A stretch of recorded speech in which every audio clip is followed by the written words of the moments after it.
In today's video, I'm going to show you 5 interactive Google. Oh wow, I love Google Slides. How do you always end up in my videos? Oh, Dr. Hemphill, I'm everywhere.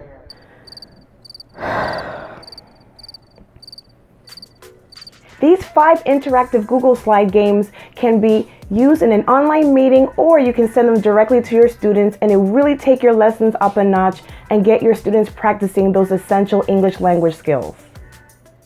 The first game that I'm going to show you how to play is called Guess What? If you have ever played the game Guess Who, then you are very familiar with Guess What. And Guess What is basically a game where you are trying to guess your opponent's mystery word by asking them a series of yes or no questions.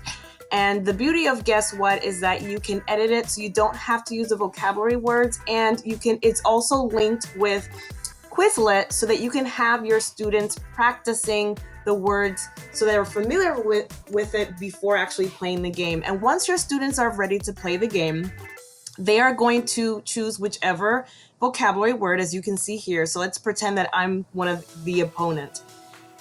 So for example, I have set aside this word and my opponent has to guess that word. And as I'm asking them questions based on the word that they have set aside, the students can literally drag those words off of there so that they can eliminate those and know that that is not their secret word.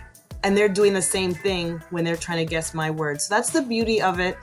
And you can have students work in teams, or you can have students play one-on-one. However, which way you would like to set up the game is completely up to you. I am going to link in the cards above, as well as in the description below, a video that I did in the past on how to play this really fun interactive game. Game number 2 is called Mystery Reveal. Mystery Reveal is a really fun template that you can edit it, and it can be used as the beginning of your lesson to get students excited about the topic. You can use it for practice on their own, or you can have it in the middle of the class as a game or you can have it at the end of the class to review answers. But essentially what it is that when you use the magnifying glass and you move it over the square, it reveals whatever it's hiding. So in order for this to work, when you're setting it up for your students, you can go in and you can edit it, as you can see I'm doing here, so that it can reveal a particular answer. And everything on the box, everything within each box can be changed. It's not set to be a specific way. And what's really nice is that you or your students can move the magnifying glass. I really suggest that you have the students do that. If you're using a program like Zoom, you can actually share screen with your students, and then you can also give them the ability to be able to move the magnifying glass even though you're in a Zoom session, just by sharing and allowing them to share their screen with you. Game number 3, and probably my most favorite game out of all of these, is called Google Scavenger Hunt. The first thing you do when you open up this document is you're going to make a copy of it and send it to your students. And then what your students' mission is going to be is to change each of these slides to whatever, or add to whatever it's asking you to do. Slide number 1 is asking them to change that particular slide to a beach scene. And all they have to do is change the background, and once they go into the background option, it's going to give them the ability to search for different images already saved on their computer hard drive, or they can actually do a Google search, which I usually do very many times when I'm trying to add certain images in my presentations. And every single slide asks them to do something different. But the beauty of this particular game or activity is that you can connect it to whatever you are teaching, and since each slide is editable, you can change the directions, you can change the theme, you can make the slide shorter and longer. Maybe you just want to have them find 3 things or 4 things or whatever. So they get to also express their creativity, because in this particular slide, they get to choose the PowerPoint background or Google Slide background design that they desire, and they have to give a reason why they chose that. So it's really nice because it just adds that ability to express themselves. The third slide asks them to use a Venn diagram where they're contrasting the Atlantic Ocean versus the Pacific Ocean. And once again, embedded within Google Slides, they have the ability to use the web to search for additional information if they need to, if they're stumped and don't know offhand what are the differences between and the similarities between the Pacific and the Atlantic Ocean. Game number 4 is the classic game of Boggle. This classic game of Boggle comes with instructions on the very first page.